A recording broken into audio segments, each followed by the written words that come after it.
Meus amados irmãos, a paz do Senhor Jesus, tudo bem com vocês? Sejam bem-vindos ao meu, ao seu, ao nosso podcast. Hoje nós temos um privilégio de termos aqui um convidado muito especial, um homem de Deus que foi anunciado aí, e com certeza você vai ser abençoado por esse conteúdo. Ele está vindo em Caldas Novas, dando esse presente a nós, a uma das nossas congregações no Itaguaí, o pastor Wesley, a pastora Lidiane. E hoje ele encontrou um espaçozinho na agenda aqui para estar com a gente aqui nesse podcast, para falar um pouco, para a gente ter uma conversa contraída. É um homem que já é quase goiano, tá gostando de pamonha, a gente estava conversando aqui, já está quase goiano. E é um prazer recebê-lo, e sem mais delongas, porque ele tem que falar mais do que eu aqui para a gente receber de Deus um conteúdo extraordinário aqui. Pastor Hernandes Dias Lopes, que privilégio ter o senhor aqui, pastor. É uma honra, Kennedy, estar aqui com você no seu podcast e com tanta gente preciosa assistindo essa programação. E eu estou grato a Deus pelo privilégio de estar aqui com você. Muito bom, pastor. E com ele também o Vilmar. Pronto. Vilmar é a ponte, né? O pastor Wesley está aqui também, o Evandro está aqui nos bastidores também, o William também. Mas o Vilmar é a ponte que fez essa linda amizade com o pastor Hernandes Dias Lopes e que trouxe o pastor Hernandes aqui nessa agenda gloriosa que o senhor tem, tumultuada, cheia. Vilmar, seja bem-vindo também, meu amigo. Ô, meu pastorzão, Pai do Senhor, obrigado pelo convite no nosso podcast, tão relevante. E é um privilégio, né, estar ao lado do príncipe dos pregadores da nossa geração, né? Obrigado. Pastor Hernandes Dias Lopes, um homem de Deus que tem o caráter, que vive o que prega e prega o que vive. Então, para nós, é um privilégio compartilhar a mesa com esse grande homem de Deus. Rapaz, falou tudo aqui, ó, Vilmar falou tudo. Esse aqui é um príncipe também, senhor sabe, né? Sei, é um gentleman também, ó. Isso aqui esse menino. É um menino precioso. Pastor Hernandes, que alegria, que privilégio. A gente estava conversando aqui nos bastidores algo sobre, e vai ser um papo descontraído, a gente nem programou nada assim de temado nem nada, mas um papo bem rápido, mas descontraído. Pastor Hernandes tem uma agenda hoje aqui na nossa igreja da DC no Itaguaí. Mas, pastor Hernandes, a gente estava falando, eu queria que o senhor falasse para o público ouvir. Certo. Como que o senhor encontra tanta energia para essa agenda no Brasil afora que o senhor tem aí, a gente acompanha? Eu estava até falando com ele aqui que ele é mais famoso que muitos e muitos youtubers e até coaches, né? Em questão de corte, TikTok, de plataformas digitais, a gente trabalha com isso e a gente vê como que é bom a gente ouvir um ensinamento puro, simples, a palavra de Deus através do Senhor. Mas como que o senhor encontra energia para essa dinâmica de agenda, essa dinâmica de igreja? A gente sabe que o senhor está na igreja, o senhor também. Fala um pouco pra gente aí, pastor. Ô, Kennedy, eu acho que a energia é juventude, né? Juventude é uma coisa maravilhosa. Se a vida começa aos 60... tá começando, né, pastor? Mas é graça de Deus. Graça. É graça de Deus. Eu entendo que quando você faz aquilo para o que Deus chamou você para fazer, a força vem dele, a motivação vem dele. E eu tenho muita alegria em fazer a obra de Deus. Não sinto assim desgaste ou cansaço no sentido de estou cansado, não quero mais, eu acho que eu vou parar. Eu não penso assim. Certo. Eu não penso em aposentadoria, por exemplo. Não é meu sonho de vida. Vou agora para uma casa de montanha, para uma casa de praia, vou encerrar meus dias aí. Não, meu desejo e sonho é pregar a palavra até o último momento da vida. Nossa. Esse é o meu projeto de vida. Se Deus me conceder essa bênção, terei muita alegria de fazer. Que coisa linda. Obra de Deus. A gente vê muitos pastores falando justamente, o senhor falou, não, eu quero terminar, aposentar e tal, ter uma casa para pescar na beira do rio e tudo tal. Já o senhor não, o senhor se motiva pela palavra. É o que me oxigena a alma, me fortalece o coração, me dá vigor e ânimo. É exatamente isso. Pastor, e assim, família, como que fica a família do senhor? O senhor tem esposa, quantos filhos o senhor tem? Eu acompanho, eu sei, mas tem muita gente que às vezes vai assistir aqui e não sabe. Eles compreendem bem o ministério, viajam com o senhor também, como que é? Essa é uma coisa interessante, porque eu acho que nenhum ministério pode ser feito sem o apoio familiar. Eu acho que quando Deus dá uma vocação, Ele dá também todo o suporte necessário para que a vocação seja feita. Então, eu estou com 37 anos de casados, eu tenho 2 filhos, que benção. Tiago e Mariana, ambos já são casados. O Tiago vai fazer 10 anos de casamento, tem 2 filhos, um casalzinho também. Mariana ainda não tem filhos, se Deus quiser está orando para isso agora. E desde o começo, a minha esposa entendeu o chamado, Nunca fui cobrado, nem pela esposa, nem pelos filhos. Por que você está fazendo isso? Por que você está viajando? Por que você está pregando? Sempre foram meus apoiadores e intercessores. Eu acho que só por isso eu teria condições de fazer o que eu tenho feito, pela graça de Deus. Porque se você está fazendo e a família está te puxando, a família está insatisfeita, a família está olhando a igreja como concorrente, aí não dá para fazer. Mas eu creio que quando Deus chama, Deus prepara a família para apoiar o ministério. Deus prepara. E algum dos filhos do senhor seguiu esses passos ministeriais? Não. De pregar, de pastorear? Eu até orei por isso lá no passado, né? Mas nem Tiago nem Mariana demonstraram em momento algum qualquer chamado de Deus para o ministério. Eu entendo que o ministério não é hereditário, né? Eu entendo que o chamado é pessoal, intransferível. O Tiago fez engenharia eletrônica, a Mariana fez advocacia. Que benção. Ambos, graças a Deus, muito bem sucedidos no que fazem hoje, e servindo a Deus dentro da vocação que eles receberam. O senhor tocou num assunto aí, eu vou tocar nele mais uma vez aqui a respeito de vocação hereditária. Existe hoje, eu trabalho muito com paternidade, a gente vê muitos filhos frustrados, eu atendo filhos frustrados, que o pai forçou algo na vida dele. Não só a vocação, estou falando questão de profissão, pais que têm sonhos, não, você vai ser médico, mas a criança não quer ser, o adolescente não quer ser isso.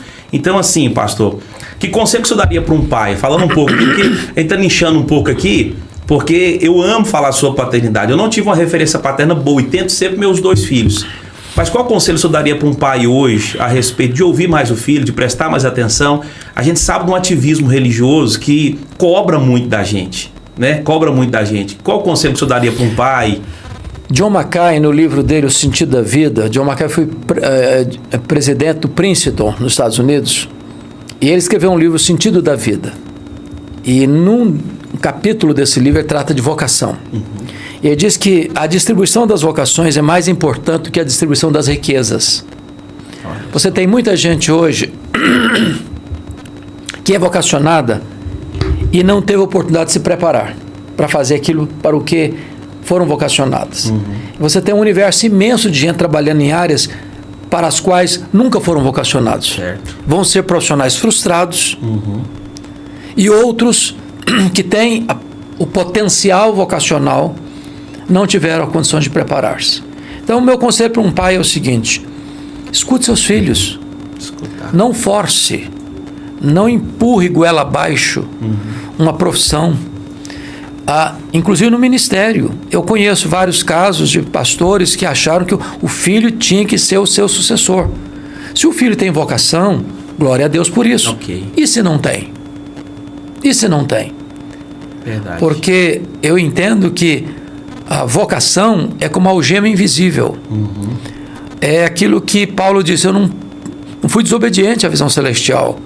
Aquilo que Jeremias disse: foi um fogo no meu coração.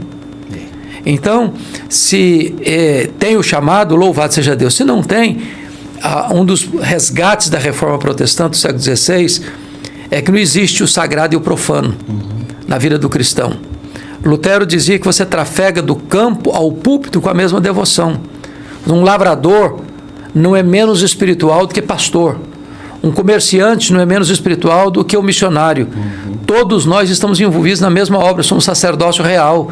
Nós servimos a Deus na lavoura, no comércio, na indústria, na vocação, seja ela de que ordem for, desde que seja uma coisa honesta, lícita e feita para a glória de Deus, todo o trabalho é sagrado. Agora, quando você faz o que Deus chamou você para fazer, tem mais eficiência. Que coisa linda. E mais leveza também. Que coisa linda. O Vilmar está caminhando os passos do senhor, o senhor sabe, né? Que nós chamamos ele de Hernandes Dias Lopes do Goiás, né? Meu Deus, sabe disso, né? Vilmar Dias Lopes. Vilmar Dias Lopes. Pastor, ele assim, vamos lá, deixa o Vilmar falar um pouco. A gente sabe que um dia ele foi em Anápolis, ouviu o senhor pregar. Como começou essa amizade aí, Vilmar? Conta um pouco pra gente também. A gente tava comendo um pudim agora à tarde e eu contei pro pastor Hernandes a minha conversão. Eu nasci num berço evangélico, só que no ano de 2014 eu tive o privilégio de ter 2 amigos que me ajudaram muito. Um deles está aqui comigo, o Evandro e o Oberlândio. E eles me apresentaram a literatura reformada e me ensinaram as Sagradas Letras, e eu sou grato a Deus por isso. E no ano de 2014 eu desci as águas batismais, e aí eles falaram do Senhor para mim. Falou, você está começando agora então eu vou te indicar um autor brasileiro, um pastor renomado, que escreve e todo mundo entende, facilita os seus escritos. Apesar de ser dotado de conhecimento, ele escreve com simplicidade e ao mesmo tempo profundidade. E eles me apresentaram o pastor Hernandes Dias Lopes. Eu pesquisei. E é uma frase até dele que eu gosto muito de falar, que gente precisa de Deus, mas gente precisa de gente. É isso mesmo. Isso é muito precioso. E aí, pastor Kennedy, eu comecei a seguir o pastor Hernandes Dias Lopes nas redes sociais. E aí eu nunca me esqueço que eu encontrei com ele no Comep, pastor José Clarimundo, lá em Anápolis. Esse dia o Facebook trouxe essa foto, tem a memória lá do seu Facebook. Foi, há 7 anos atrás. Olha isso. O tempo passa Rápido demais. E aí eu nunca me esqueço. Eu escrevi uma cartinha para ele e dei uma gravata de presente para ele e escrevi. E fiz um texto assim, escrevi do fundo do meu coração mesmo. Meu nome é Vilmar, eu sou de Caldas Novas, eu tenho uma grande admiração pelo seu precioso ministério. E eu coloquei lá o meu Instagram, pastor Kennedy, para ele. Eu coloquei @Vilmar Custódio. Aí esse dia, tempo atrás eu estava tranquilo e chegou uma notificação. Isso há 7 anos atrás. Hernandes Dias Lopes começou a te seguir. Aí eu olhei no celular. Meu Deus, que é isso? Aí eu falei, não. Tomei um copo de água, dei uma respirada. Aí eu falei, que é isso? É sinal que ele leu a carta. Rapaz. É sinal que é um pastor que não fica difícil você chegar perto. Não é intocável, hoje, né? Não é intocável. Tem muito pastor hoje, e o Charles Haddon Spurgeon, príncipe dos pregadores, ele diz que pastor tem que ter cheiro de ovelha. Ele diz, o lugar mais seguro para a ovelha é ao lado do seu pastor. É isso E mesmo. desde 7 anos atrás eu acompanho a vida do reverendo Hernandes Dias Lopes. É um homem de Deus, um homem que tem um caráter aí ilibado, um homem aí que tem muito tempo de ministério, você nunca ouviu um escândalo no nome dele. Então Muito essas bom. pessoas, pastor Kennedy, a gente tem que colocar como referência. Tem que colocar. E aí eu coloquei ele como uma referência, como um mentor. Eu tenho algumas dúvidas, às vezes eu vou pregar, eu vou estudar, e o pastor Hernandes, ele sempre, meu filho, é assim, assim, assim. Nunca falou não pra mim. Todas as vezes que eu precisei dele pra ele me auxiliar com algum texto, que às vezes tem alguns textos da Bíblia que é mais difícil de interpretar, ele sempre me ajudou e hoje tem sido um bálsamo na minha vida.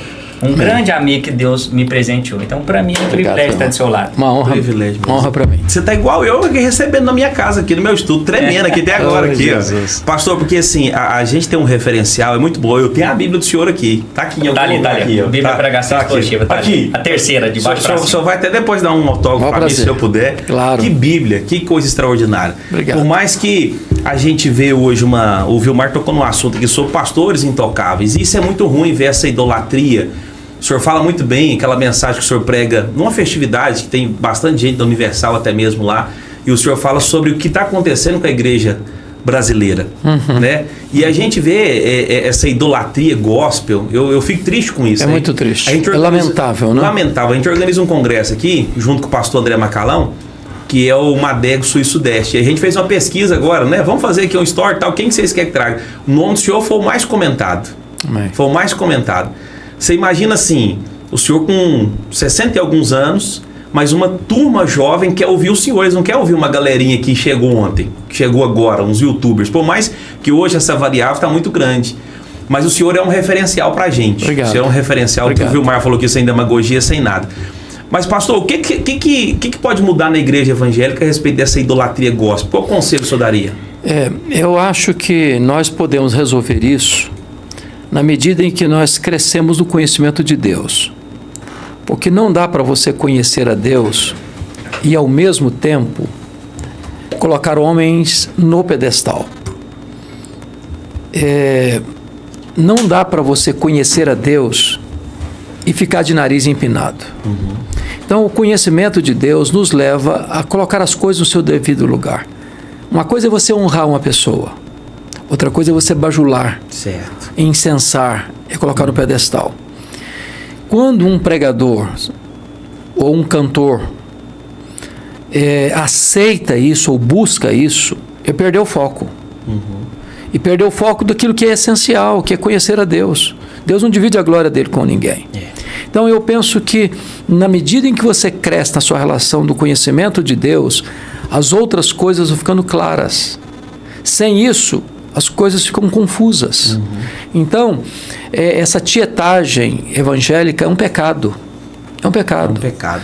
Essa ideia de que o pregador é conhecido, é famoso, ninguém pode chegar perto, ninguém fala com ele, ele chega antes, depois que o culto já começou, e ele vai embora antes do culto terminar. Nossa. Ninguém pode dar um abraço, ninguém pode tirar uma foto, ninguém pode se aproximar.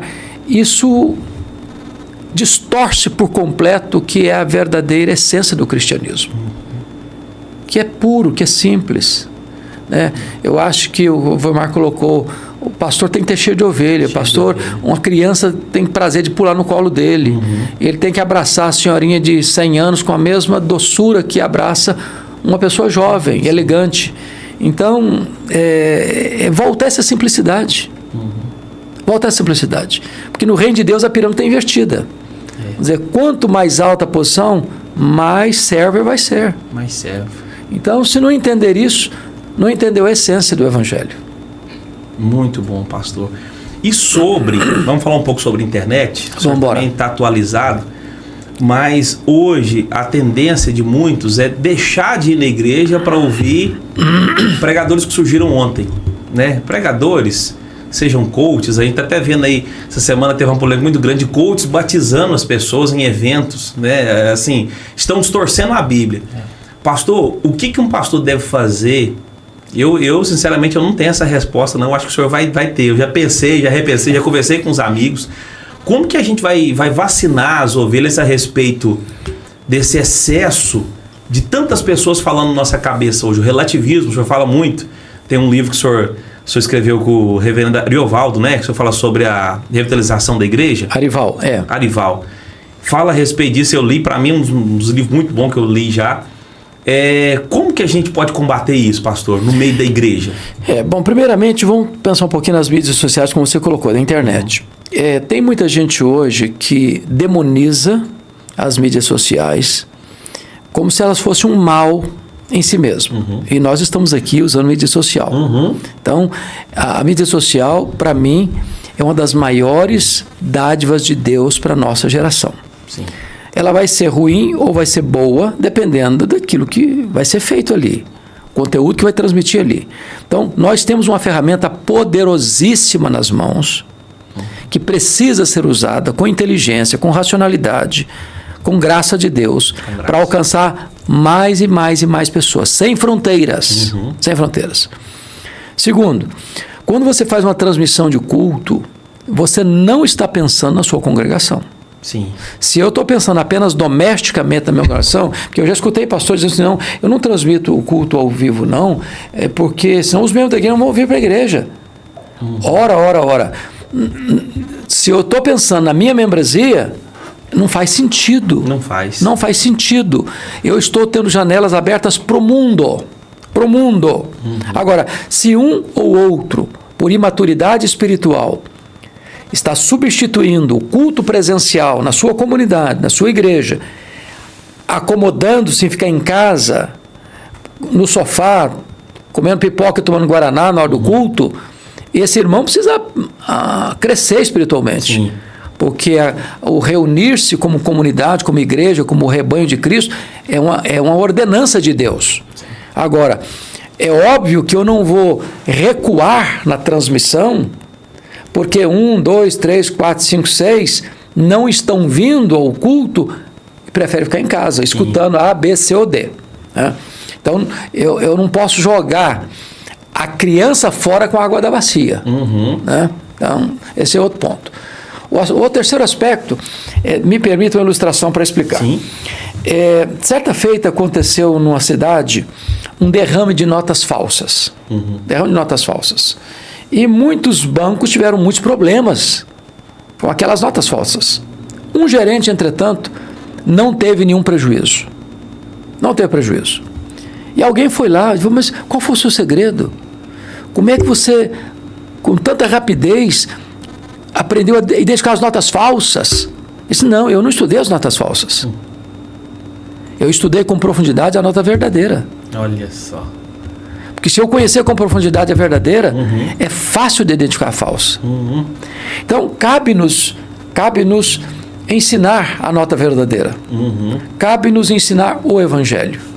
E aquele que conhece o Evangelho vai ter filtro para ouvir todas essas vozes e saber discernir. Isso é de Deus, isso não é de Deus. Isso é verdade, isso não é verdade. Não vai cair no conto do vigário. Não vai cair nas malhas dos aproveitadores da fé, dos camelôs da fé. Então, eu acho que o nosso papel é ensinar a verdade. E é Deus quem vai, por bondade dele, preservar essas pessoas dos dentes afiados dos lobos. Dos dentes. O senhor disse numa mensagem na convenção de Campinas, eu acho que deve ter mais ou menos uns 8 anos que o senhor pregou lá. O senhor falou assim que 3 classes do Brasil que andam indiscretos são os políticos, a polícia e os pastores. E aí eu queria levantar um ponto, senhor. Pastor, tanto escândalo que está acontecendo, tanto de coisa que está acontecendo. Hoje, quando a gente vai pregar um evangelho para alguém não cristão, a pessoa fala assim, eu ser crente igual vocês, porque não demonizando a internet, mas proliferou demais, a informação hoje chega rápida demais. E quando o escândalo procede, quando a coisa vem por parte de um evangélico, a cobrança é maior. É maior. Então, e não é que seja diferente mesmo, porque se a igreja é o sal da terra, é a luz do mundo, e tem o compromisso de refletir o caráter de Cristo, quando um crente tropeça, mais gente é atingida. Agora, o que nós precisamos entender, 2 coisas. Primeiro, é que é possível que em qualquer segmento humano, é igreja, é na política, é na indústria, no comércio, em qualquer área, você vai ter problemas. Sim. Mas isso não afeta a instituição. Sim. Então, um pastor presbiteriano, um pastor assembleiano, um pastor batista cometeu uma loucura.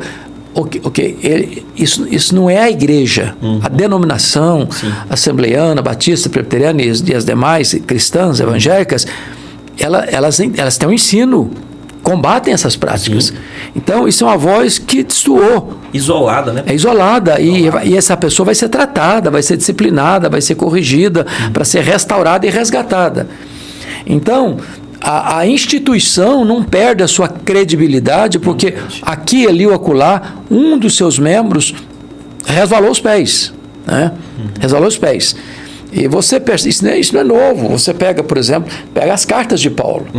Ele trata de vários problemas. Sim. Na igreja de Corinto teve um problema lá de um cidadão que coabitou com a madrasta dele. Olha só.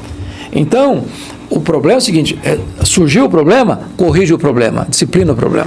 Agora, quando o mundo tenta nos botar todos no mesmo balaio, isso aí entra, penso eu, dentro daquilo que Jesus estabeleceu, que as pessoas vão nos perseguir por causa do nome de Jesus. Não é a nós que as pessoas rejeitam, é Jesus em nós que elas rejeitam. Isso é forte, hein, pastor? Isso é forte. Pastor, e eu trabalho, nós falamos aqui um pouco, eu trabalho muito com homem, né?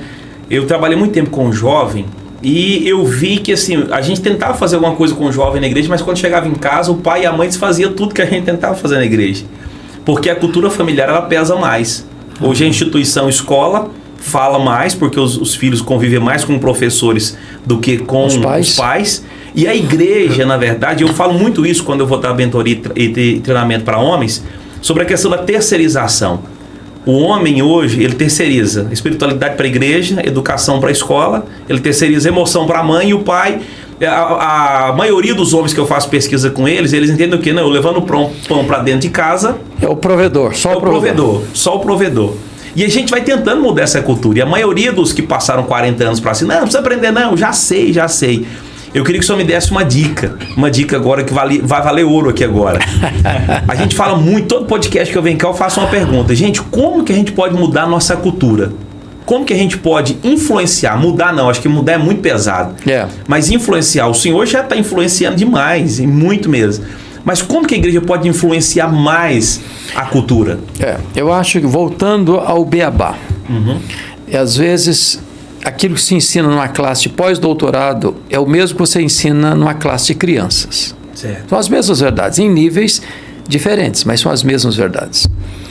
Então, não vejo outro manual para você resgatar a masculinidade, a liderança masculina no lar, o papel de sacerdote no lar, a liderança espiritual que não vai ser terceirizada nem para a esposa, nem para a igreja, nem para a escola. Se aprende onde isso? É na Bíblia. É na Bíblia, não tem outro manual. Então, eu acho que o que nós precisamos fazer é levar os homens, e eu digo o seguinte, deixa eu só levantar uma fala aqui de Aurélio Agostinho, o chamado corifeu dos pais da igreja. Ele disse assim: você deve educar um filho 20 anos antes dele nascer. O que ele estava querendo dizer com isso? Estava querendo dizer com isso que a criança hoje, como ela convive com os pais e como os pais convivem com ela, já estará refletindo lá na frente, no casamento dele, na criação de filhos dele.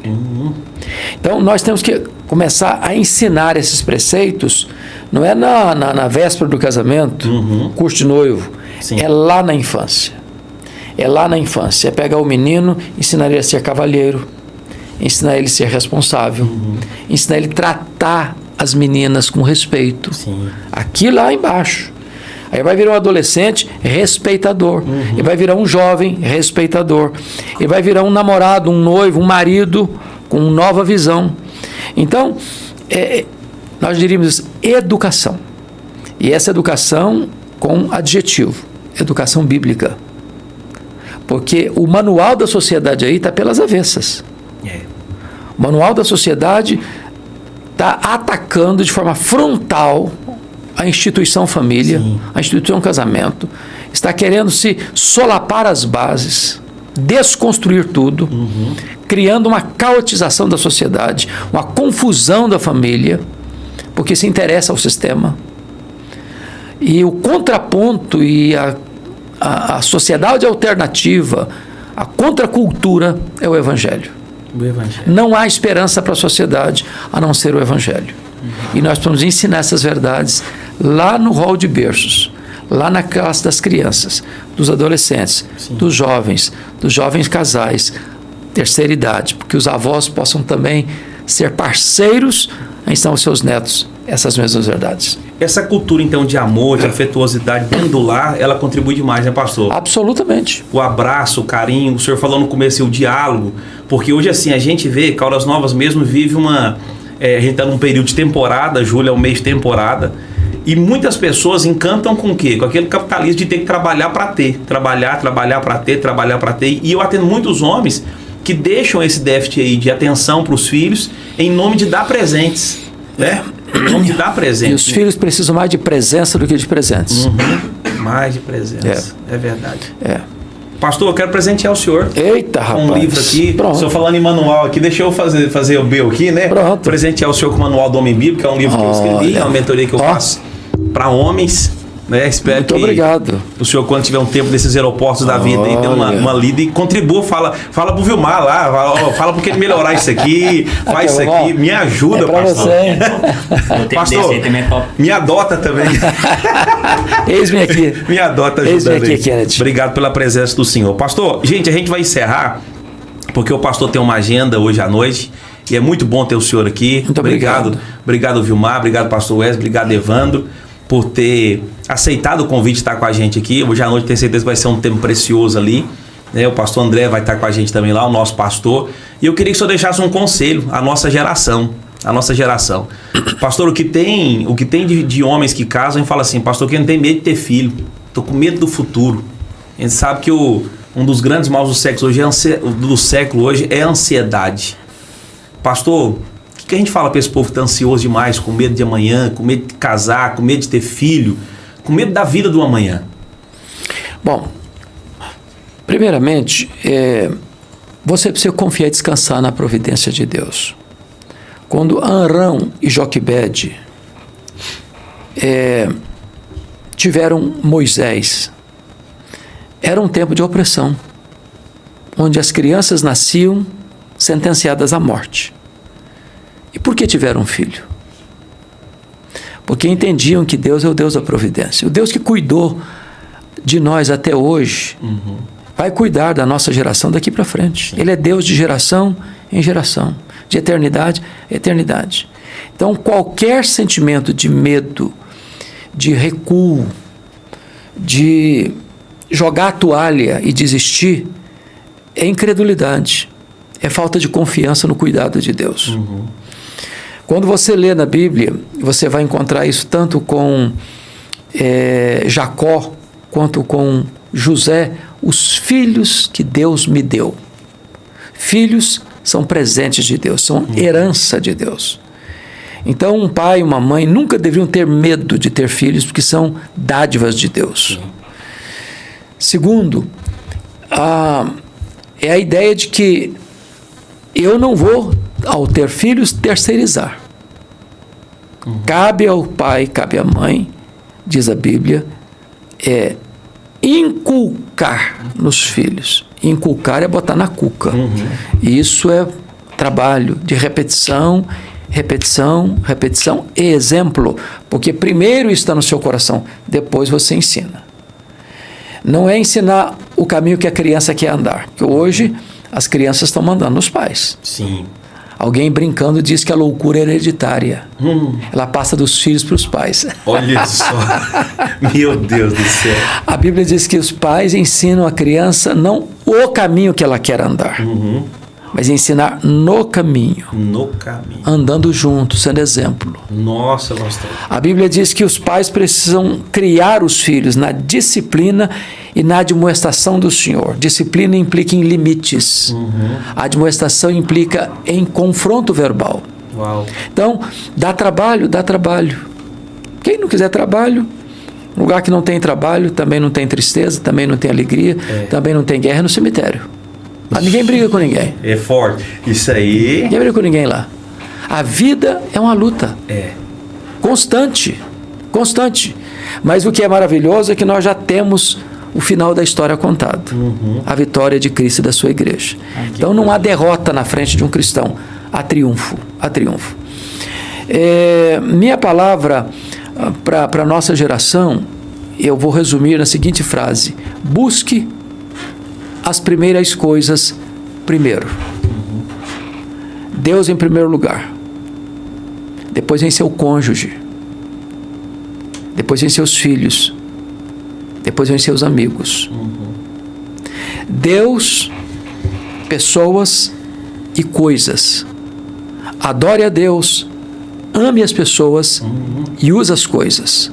Como você pontuou, tem muita gente amando as coisas, usando as pessoas e se esquecendo de Deus. Nossa. Busque as primeiras coisas primeiro. E Jesus disse isso: buscar em primeiro lugar o reino de Deus e a sua justiça, e as demais coisas vão ser acrescentadas. Pastor, o senhor falar assim, parece que é tão leve. Isso é lindo demais, porque assim, parece que é leve a vida cristã. E hoje eu falo que o cristão, ele complica a coisa porque ele quer complicar mesmo.